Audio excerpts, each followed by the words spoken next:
All right. Welcome back yet again for the Financial Griot, where we just discuss pretty much how our life has been going, especially in this kind of season. We're in perpetual turmoil. You're thinking about the pandemic, you have the world war thing going on, geopolitical stuff. And even at the gas pump, people are it's a whole other battle because there's some people paying as much as $4 per gallon. Some people are paying I've heard myths and stories about $8 per gallon. So at some point, I think everybody's feeling the changes that's been going on for the last couple of years. And it's good to really kind of like slow down, process, and in my opinion, strategize, and maybe even have a discussion about what does that look like. I think we're just getting to a conversation about work-life balance as it pertains to what we're doing today, but also, where does it lead to tomorrow? With, especially when some people are considering having families. Are you the workaholic? Are you not the workaholic? Are you the person that sits there, don't do anything? So I just wanted to keep that open, and we're gonna have a conversation just on that. That's the topic. Workaholic into family mode. What's going on? Hey everyone, this is Lovely. I'm excited to talk about this because this is literally where my discipline is kicking in. I was talking a lot about this. I skew towards working way too much. So one of the things that I'm doing is on Sunday, I have what I call a sabbatical. So I don't do work. So I can chat it up with my friends, connect and stuff like that. But I'm not actively working on like business or speaking packages and things like that. And one of the reasons why I want to do that is because I want my children to understand. I actually want to share this quote from you, and I'll tell you what one of my favorite people online, Malik Teal, said that I think is so imperative. So let me find it. Hopefully it's still here because it was so dope.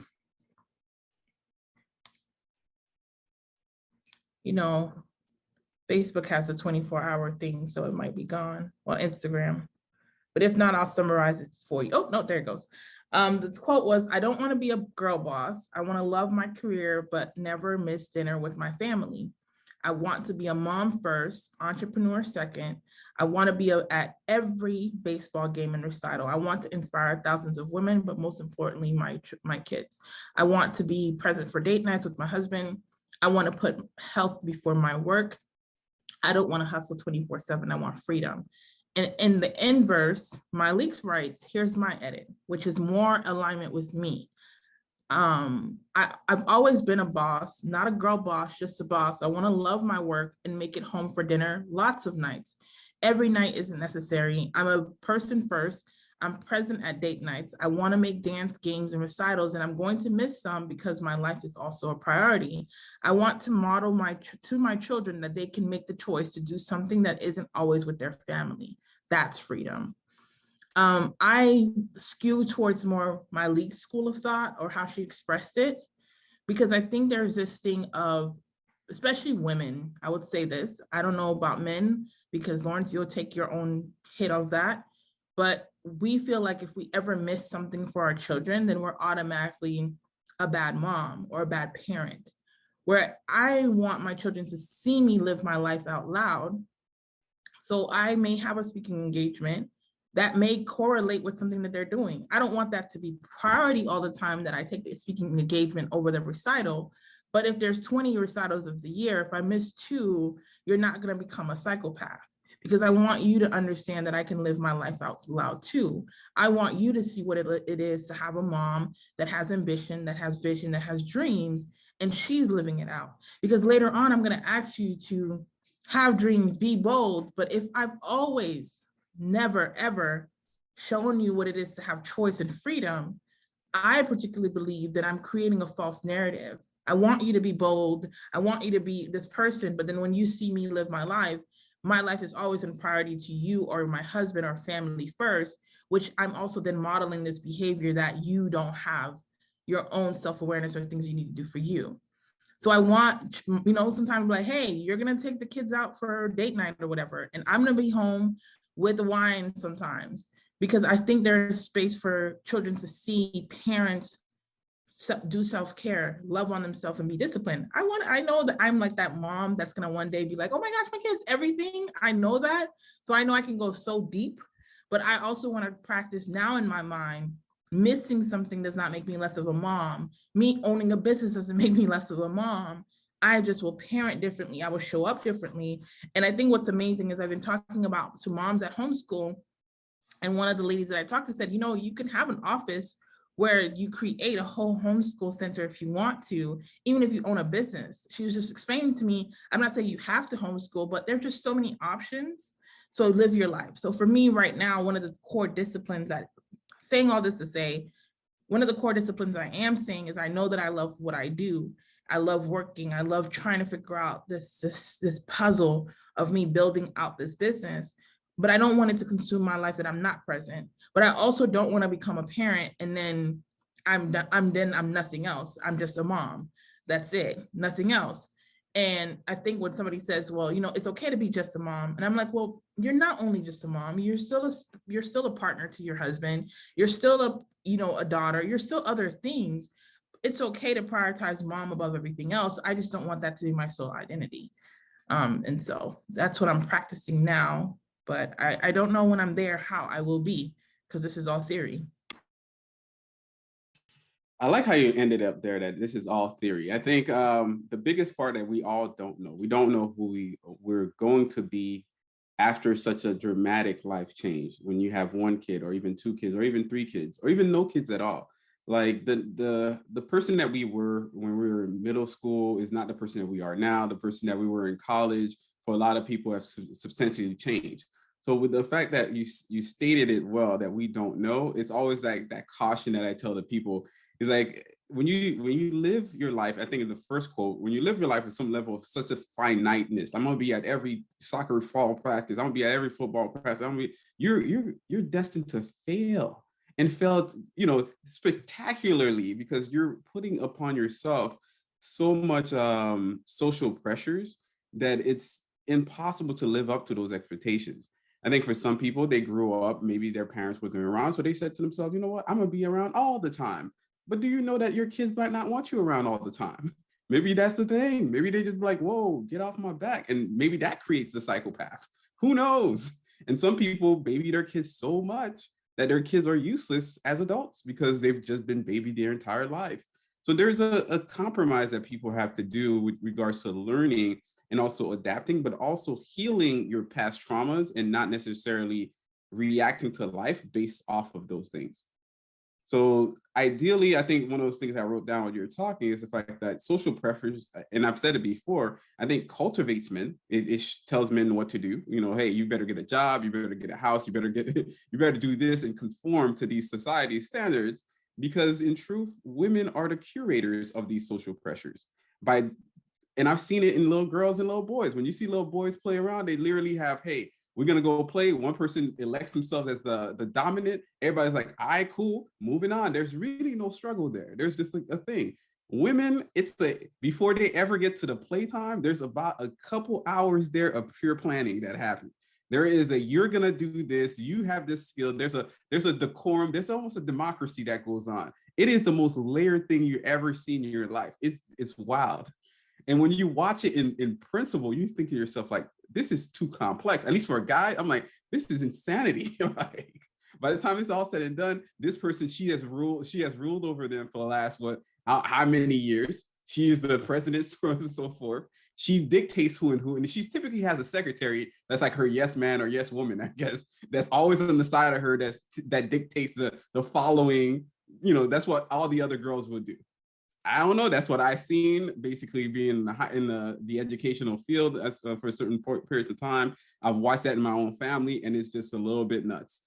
So I think those social pressures ends up dominating women's minds as well. Like the idea of, can you be the perfect mom? What is the perfect mom? What is not? What does it matter? But it's because women judge each other so harshly that these pressures exist. No guy is looking around like the other guy that you're the perfect dad. Like, what the heck? Like, look, I don't care if you're the perfect dad. Like, I'm gonna be the perfect dad for my own kid. I don't care about you and what you do with your kid. What is the perfect dad? I have no idea. Most guys are even as as frank as we are, and maybe sometimes we're a little bit cocky about who we are, we're never going to look at the other guys like, that's not a perfect dad. Like he wasn't here for this. We don't have these conversations with each other. Like we just high five each other. Hey, you surviving fatherhood? All right, cool, man. Hey, man, hey, when your kid's gonna go through that thing? Oh, my kid's doing this other thing. There's no real true introspection and judgment, as if we're trying to critique the other person as a mom or as a dad or as a provider in that sense. You do you. It's your household. You don't do it, that's on you. That's not my situation. But for ladies, it seems like you guys dominate each other with these like social pressures. Ever since you guys were kids, through high school, through adulthood, all of it is just domination of social pressures. I would also say, at least for guys, and I had a discussion before, family is about leadership. Leadership is never, it's not the most friendliest times. You're not going to find consensus amongst the group. You can't lead by consensus. You can't lead by listening to your kids. Your kid's going to probably hate you at different instances just because they just, hey, dad doesn't want me to eat ice cream. He's a criminal mastermind. I hate him for the rest of my life. It's going to destroy me, that kind of thing. But as a father, you got to take the position where you just make the hard choices. And I think that's something that you have to do. So if I have to go to work and my kid is going to whatever recital, whatever football game, and he's going to look at me with a side eye as if, oh, you weren't here for my game. Man, deuces, yo, you paying the bills? Are you paying these bills? Are you keeping us alive? I'm gonna have to challenge you. You don't come for me. like, you know what I'm doing my time. I don't give a damn. I'm the head honcho here. I make decisions based on what is absolutely necessary for the family. Yes, there's times I would want to be at some recital. Yes, there's sometimes I want to be more involved and more engaged, but I would never sacrifice that ego, that whatever that idea in my own head as the truth. The truth is the family needs, food on the table. The family needs a roof over our head. The family needs income in order to support these kids in their own, extracurricular activities. What the hell is, I'm not taking conversation from a kid. I don't negotiate with terrorists. That's just what I do. I don't do it. And I'll leave it there. I think that's hilarious. Not negotiating with their terrorists. They're not terrorists. They're just, in that little malleable. Oh, I choose this different. A lot of you guys haven't spent a lot of time with kids. Some kids be looking at you like, I will watch TV at 12 p.m. I'm like, you will not. And this little girl had the nerve, like what, 3 foot nothing, had the nerve to buck up on me as if I was in the way of the TV, as if I made the mistake, as if I was the one that was, I don't know. In their mind, she was like, well, I don't know what he's thinking, but the TV was on and I was watching. I'm not too sure why he's standing here and telling me I gotta go to sleep. I'm looking at her like, I dare you to do this, because I will pick up the TV, smash it into pieces, show you that I have no problem with destroying your reality. That girl I had to carry her back to her bed. The other girls were looking at me like, like when they're waiting to see what do you do to that one person, because it's a challenge. So if you buck up now, you look weak. You don't want to look weak. This is the prison cell. You gotta look tough. You gotta make sure that they understand that you ain't messing around. You ain't budging. And I don't care if the other one is cute or not. Hey, and he's like, they be like, let's see what he does. Oh shoot. Does he have the guts to cut down his own goddaughter? I'm like, this is an episode. Got me in a rant. My goddaughter had the nerve, because she was flexing. She's like, my godfather is here. We're gonna go to the movies. I'm gonna act up. I'm gonna act weird. And guess what? He's gonna be my backup. I told her, calm down. I told her, don't do this. Don't go that road that you can't go. She's in the car. She's acting up. She's yelling. She's telling people to shut up. She's going wild. I stopped the car. I was like, hey, if you continue this, I will turn around, because we're going to the movies. I will turn back around the 15-minute drive, drop you home, and go back to the movies. Lo and behold, she was like, what? I'm gonna step up to him. I'm gonna act tough. So you know what I did? I turned the car back around. I opened the door. I grabbed her, carried her over the fence, made eye contact with another adult, says, you got this one. And I take the rest of the 5 to the movies. And that was it. That was that story. She was pissed. But I do not negotiate with terrorists. Oh, you And was I'll land me, there. the me me person. Oh my No, God. That you was have me. you Did she got to make, recover? Did because she recover? no, she's a empath, so she remembers this to the rest of her life. Oh And yeah, probably this is traumatic for her. because she was just trying to be bigger than everybody else, and you have to Yeah. have the parent have enough fortitude and strength of will to understand that you have to establish some discipline in your own kids. You can't breed them in such a way that they think that they're all high and mighty, because they will carry this to the rest of their lives somewhere, somehow. So in my opinion, I think I did the right decision. We'll see how she turns out as a psychopath, but we'll see. No, she'll be fine, because I think there is a point that you have to keep that word. The word is bond, and also teaching them that no, there's certain things you can't do. It's not okay.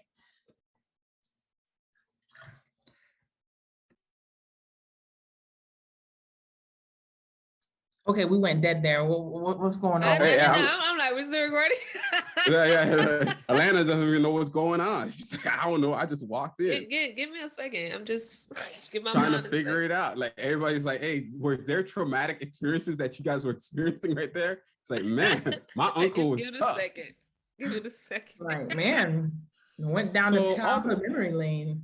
Yeah. So yeah, in truth, it's just the person that we are today is not necessarily going to be indicative to the person that we will be as parents.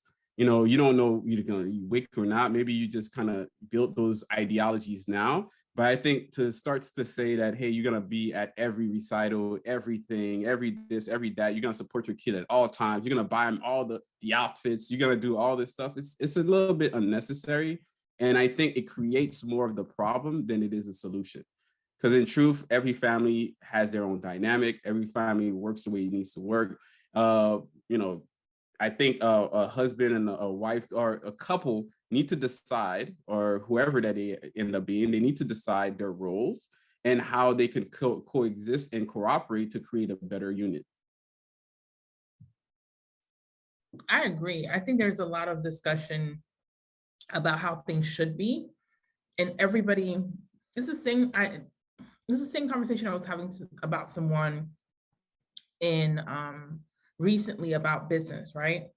The conversation was, depending on your net worth of people, your approach to your first year or two is completely different. Let's say you had a very high profile jobs, right?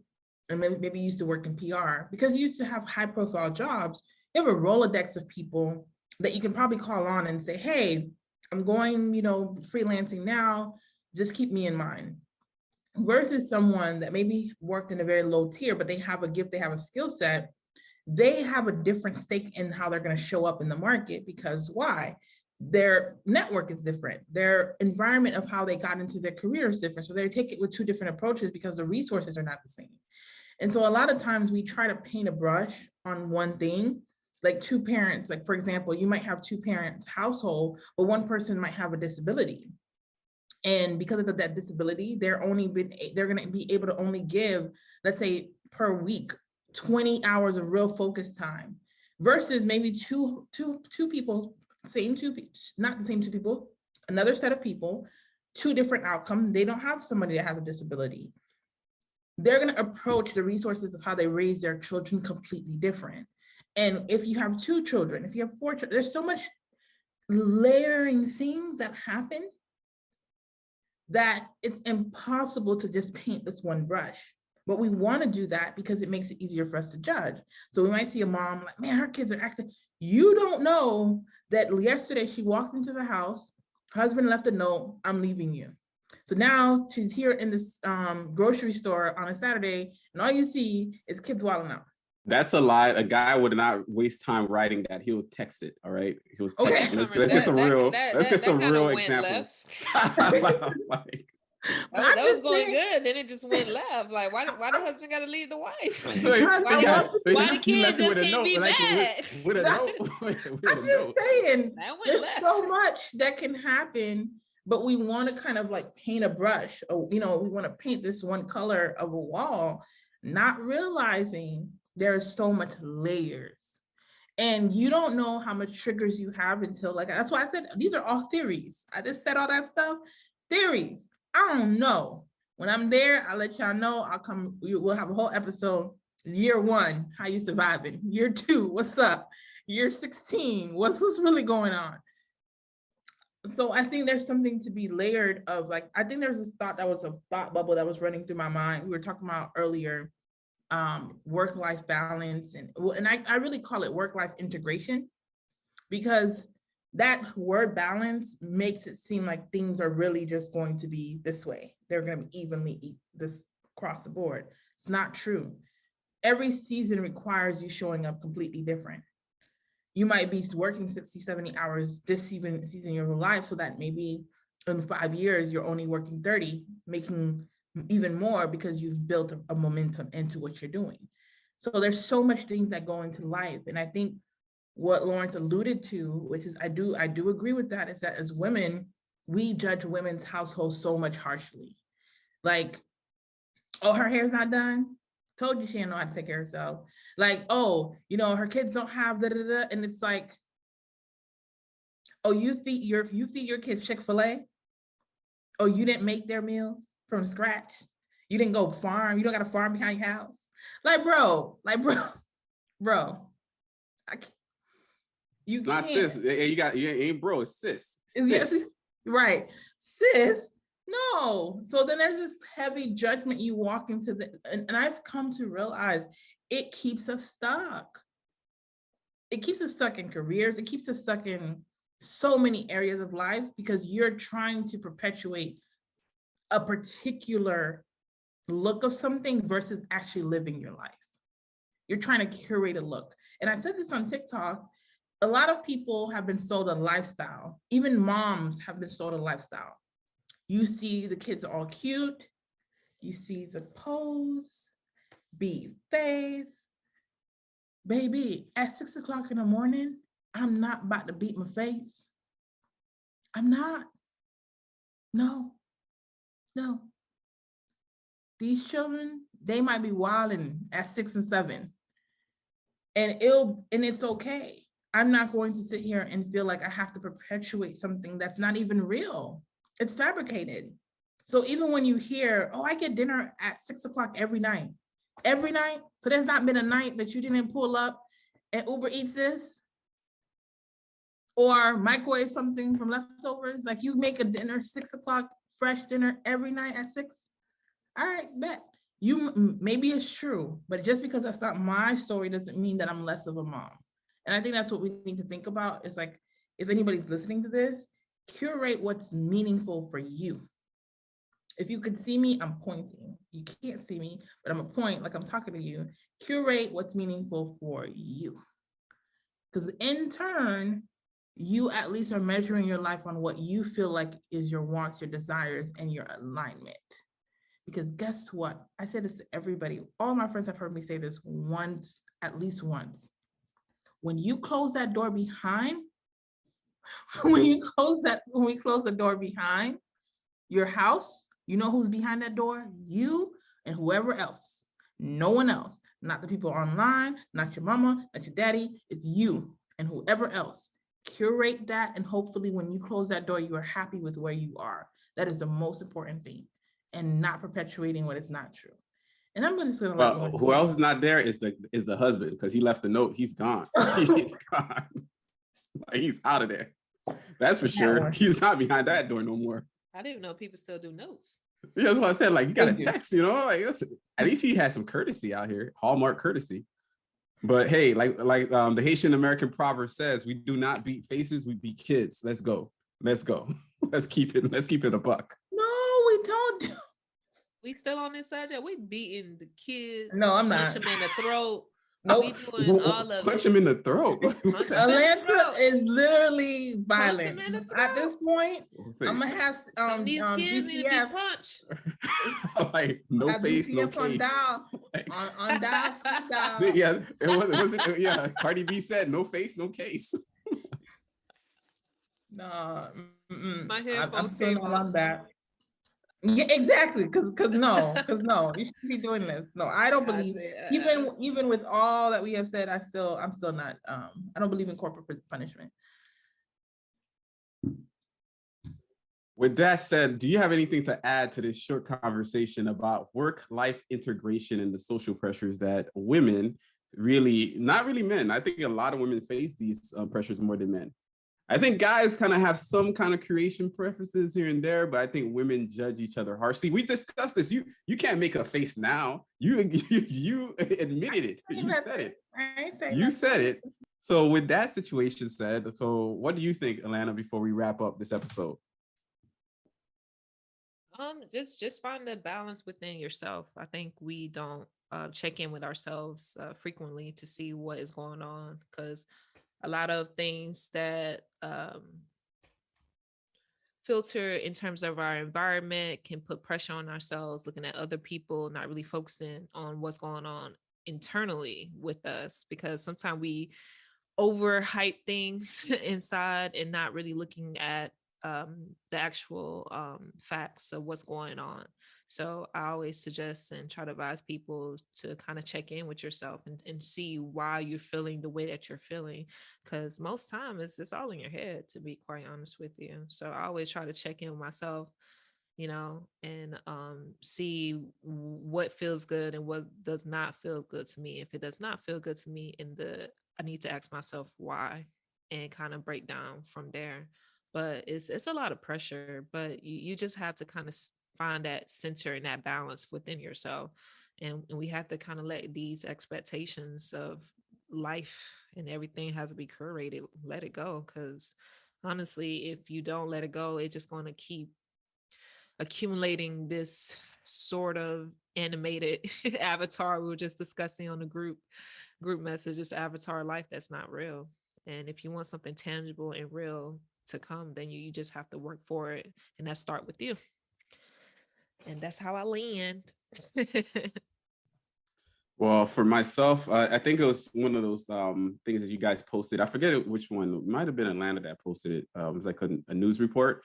And I actually went deeper inside the Nielsen ratings to find that Black consumers are the #1 ethnic group in watching live TV, playing games on consoles, using smartphone media consumption, as well as streaming audio. So we're like the top of the top, and it feeds back into what you were just saying, that maybe we need to start weaning off of these things, especially social media, as a conduit of like the type of lifestyle we're supposed to quote unquote have or don't have.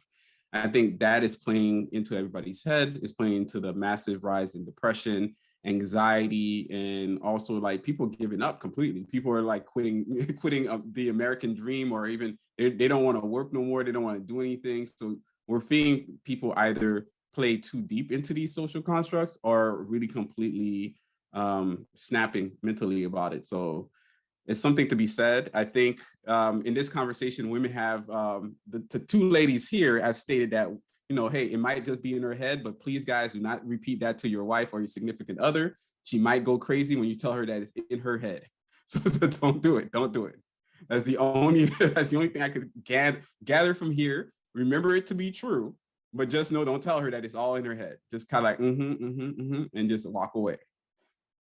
What else did you have to say, lovely? Yeah, agree with nods, like yeah, like you nod and you shake your head sideways. So she can't tell if you agree or disagree, and that's the perfect place you want to be. You just want to be like, and just walk away. Yes. Lovely, close us out, please. All right, everyone. Thank you so much for listening. We appreciate it. It was a good conversation, work-life balance, integrating whatever you need for your own life. I think it's important that you take, me, y'all always know I'm going to tell you an actionable step. That's what it is, because if you hear this and you don't do nothing, so what was the point of you taking 30 minutes to listen? But the actionable step today is like, really, at the end of the day, I think we said this in many different ways, is you really need to find your own integration of what makes you feel good, what your life needs, and look at your current circumstance.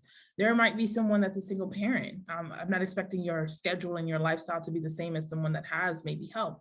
So figure out what's going to work for you. And if you're willing to make pivots, and you'll be better off for it, because then you'll actually be happy internally. And that's what really matters. So as always, thank you so much for listening to Financial Griot. You can find each one of us in our respective places in the show page notes. And I'll let Lawrence and Alanta say their locations on Instagram. because they're more friendly than I am sometimes in that regard. So we'll leave it at that. And then after that, this was a great episode. Thank you guys for tuning in to another episode TFG. My name's Atlanta. 3 out of 3 the host. You can find me on IG at Atlanta, ALAINTA _Elson, and the info will be found on the show notes. You could find me a website called the Neighborhood Finance Guy, award-winning out here, or award nominated, in these streets. That's what I do. And you can also find me on IG, the Neighborhood Finance Guy. And if you definitely want some one-on-one consultations, you could definitely also reach out to me and find out if you would like to learn more about financial literacy so you can make your money work for you, especially during these trying times. So thanks again for that opportunity. So we out.